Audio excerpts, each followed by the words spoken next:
പാല saint Thomas cathedral assistant vicar reverend father Isaac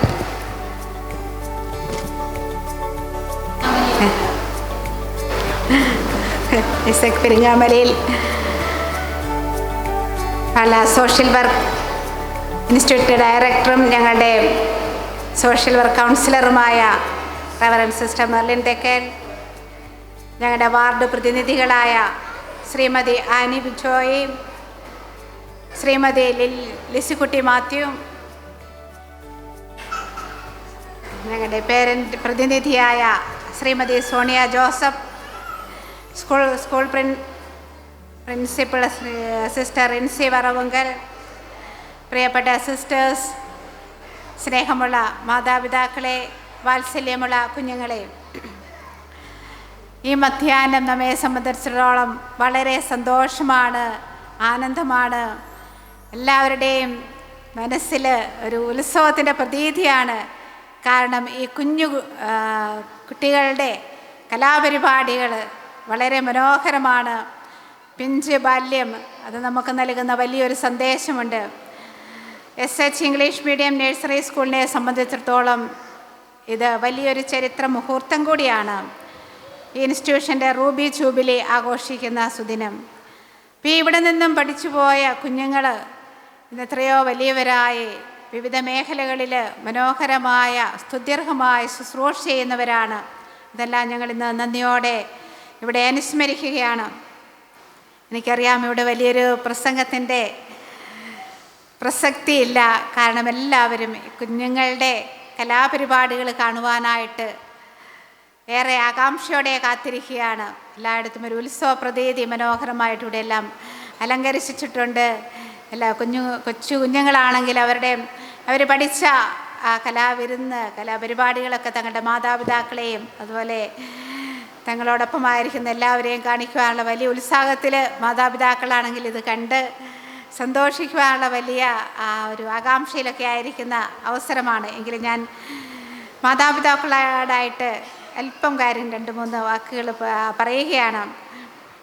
പ്രിയപ്പെട്ട മാതാപിതാക്കളെ, നിങ്ങളെ സംബന്ധിച്ചിടത്തോളം നിങ്ങളുടെ ഏറ്റവും വലിയ സമ്പത്ത് എന്ന് പറയുന്നത് ഈ കുഞ്ഞുങ്ങളാണ്.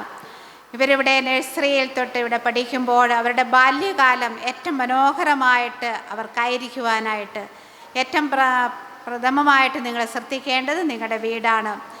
ഈ കുഞ്ഞുങ്ങളുടെ പ്രഥമ അധ്യാപകരാണ് നിങ്ങളെന്നുള്ള കാര്യം ഒരിക്കലും വിസ്മരിക്കരുത്. അതായത് ഇന്ന് നമ്മൾക്ക് നമ്മുടെ ചുറ്റുപാട് നോക്കുമ്പോൾ നമുക്ക് കാണുവാനായിട്ട് സാധിക്കുക, കുട്ടികളെ പഠിപ്പിക്കണം, അവരെ വലിയവരാക്കണം, അവർ നല്ല പ്രതിഭാധനരായിട്ട് വളരണം, അവർക്ക് നല്ല മികച്ച ജോലിയൊക്കെ കിട്ടണം. നമുക്ക് വലിയൊരു ആഗ്രഹമാണ്, നമ്മുടെ പ്രതീക്ഷയാണ്. വളരെ നല്ല കാര്യമാണ് അതൊക്കെ.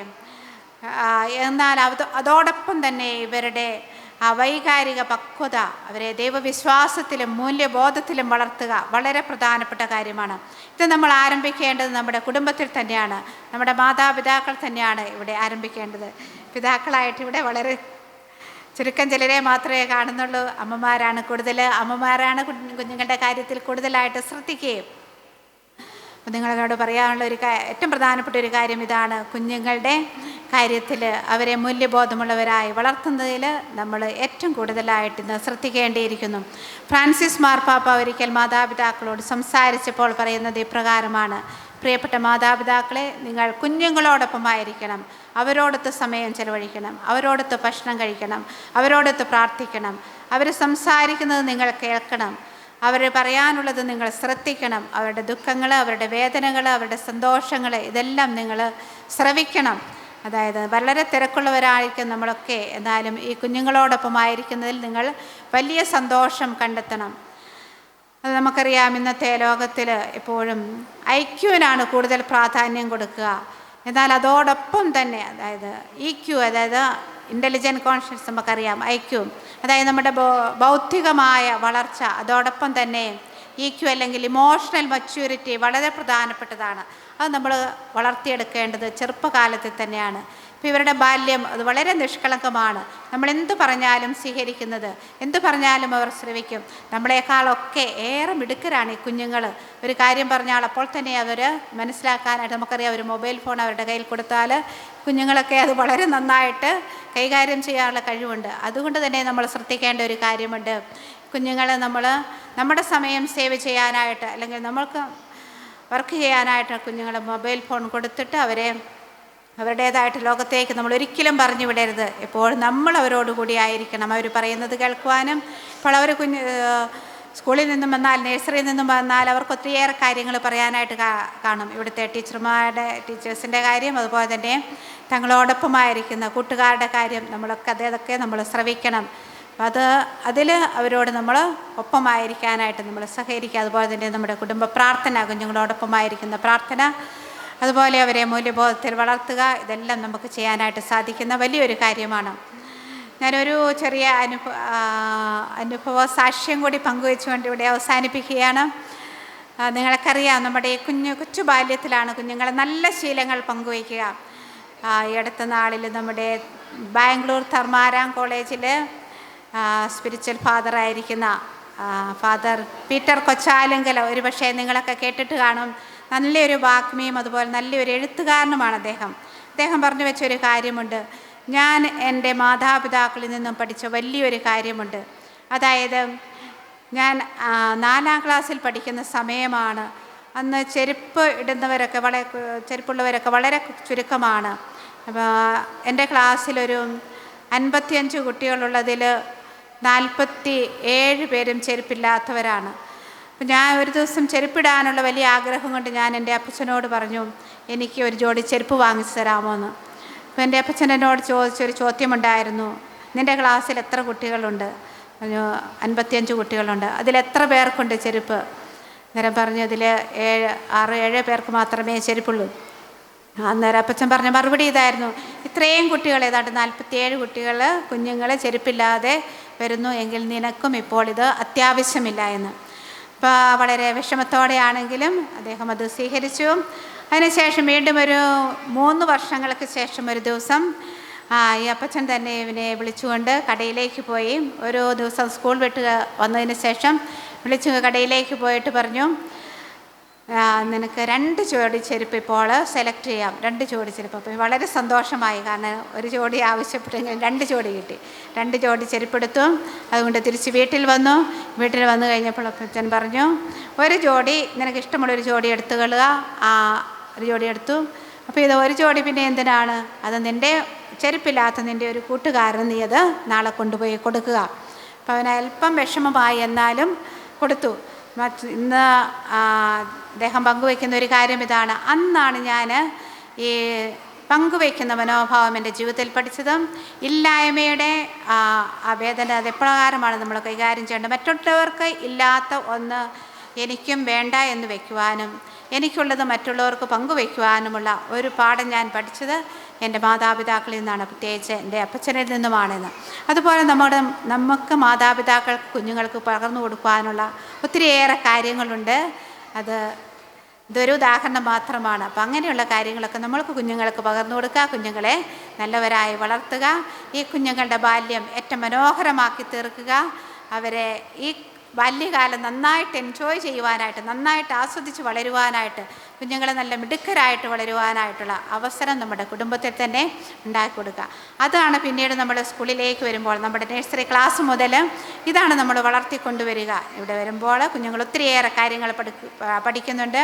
അവർ പരസ്പരം പങ്കുവയ്ക്കുവാനായിട്ട്, പരസ്പരം നല്ലവരായിട്ട് ജീവിക്കുവാനായിട്ട്, പരസ്പരം ഷെയർ ചെയ്യുവാനായിട്ട്, സുഖദുഃഖങ്ങൾ പങ്കുവയ്ക്കുവാനായിട്ട്, പിന്നെ നല്ല കാര്യങ്ങളൊക്കെ ഒത്തിരി ഇവിടെ നമ്മുടെ ബൗദ്ധികമായിട്ട് കുഞ്ഞുങ്ങൾ വളരുന്നതോടൊപ്പം അത് മൂല്യബോധത്തിലുമെല്ലാം വളരുവാനായിട്ട് കുഞ്ഞുങ്ങളെ ഇവിടെ പഠിപ്പിക്കുന്നുണ്ട്.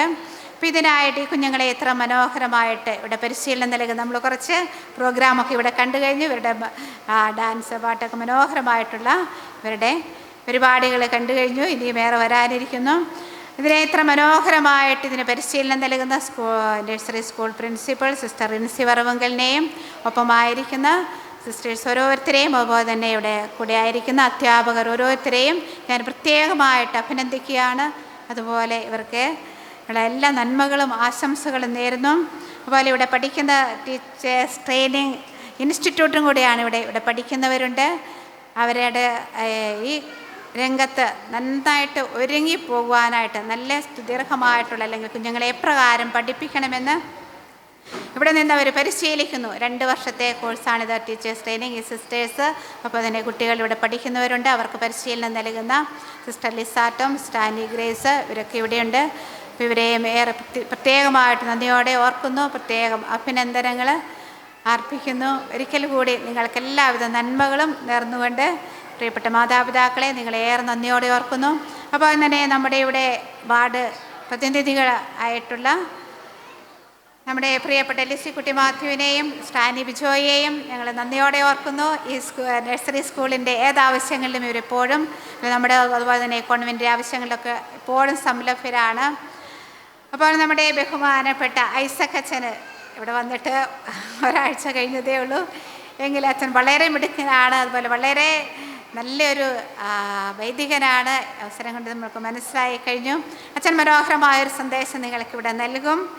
ഇവിടെ നമ്മുടെ സ്വാഗത പ്രസംഗത്തിൽ പറഞ്ഞതുപോലെ തന്നെ ഇന്നത്തെ കാലത്ത് സന്യാസവും അതുപോലെ തന്നെ വൈദിക ജീവിതവും ഒക്കെ ഏറെ വെല്ലുവിളികൾ നേടുന്ന ഈ കാലത്ത് ഇത്രയും വലിയൊരു തീരുമാനമെടുക്കാനായിട്ട് അച്ഛനെ പ്രേരിപ്പിച്ചുവെങ്കിൽ അതിന് പിന്നിൽ വലിയൊരു കാര്യമുണ്ട്, വലിയൊരു ലക്ഷ്യമുണ്ട്. അതായത് തൻ്റെ ലഭ്യമായിരുന്ന വലിയ വിദ്യാഭ്യാസം, ഒരു ബിടെക് കഴിഞ്ഞ് ഗവൺമെൻറ് സർവീസിൽ എൻജിനീയറായിട്ട് സേവനം ചെയ്തുകൊണ്ട് ആ ജോലി റിസൈൻ ചെയ്തതിന് ശേഷം ഇന്ന് വളരെ അർപ്പണബോധത്തോടെ വളരെ മനോഹരമായിട്ട് വൈദിക ശുശ്രൂഷ നിർവഹിക്കുന്നു. ഇന്ന് നമ്മോടൊപ്പമായിരിക്കുന്ന അച്ഛനെ ഞങ്ങൾ ഏറെ ആദരവോടെ നന്ദിയോടെ അനുസ്മരിക്കുന്നു. ഒരിക്കൽ കൂടി എല്ലാവർക്കും നന്മ നേർന്നുകൊണ്ട് ഈ സ്കൂൾ ഡേയുടെ നന്മകൾ ആശംസിച്ചുകൊണ്ട് ഞാൻ നിർത്തുന്നു. നന്ദി, നമസ്കാരം. ഇപ്പോൾ നമ്മുടെ സോഷ്യൽ വർക്ക് ഇൻസ്റ്റിറ്റ്യൂട്ടിൻ്റെ കീഴിലാണ് ഈ നഴ്സറി സ്കൂൾ പ്രവർത്തിക്കുന്നത്. ഇതിനെ പിന്നെ പ്രവർത്തിക്കുന്ന എല്ലാവരെയും നന്ദിയോടെ ഓർത്തുകൊണ്ട് ഉപസംഹരിക്കുന്നു. നന്ദി. അഭിമാനത്തോടെ സ്നേഹനിർഭരമായ വാക്കുകളിലൂടെ പ്രചോദനാത്മക